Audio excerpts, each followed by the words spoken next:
Pati mo. Kamu lang po na anak may pupuntang eh. Lupa din namin niya. Hindi pwede.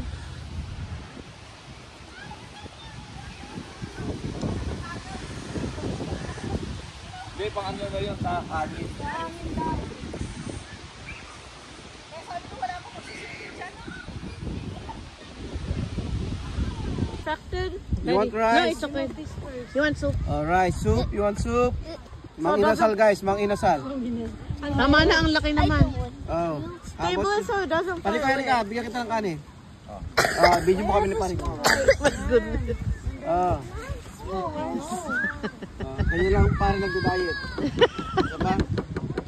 Ayan. Wala na.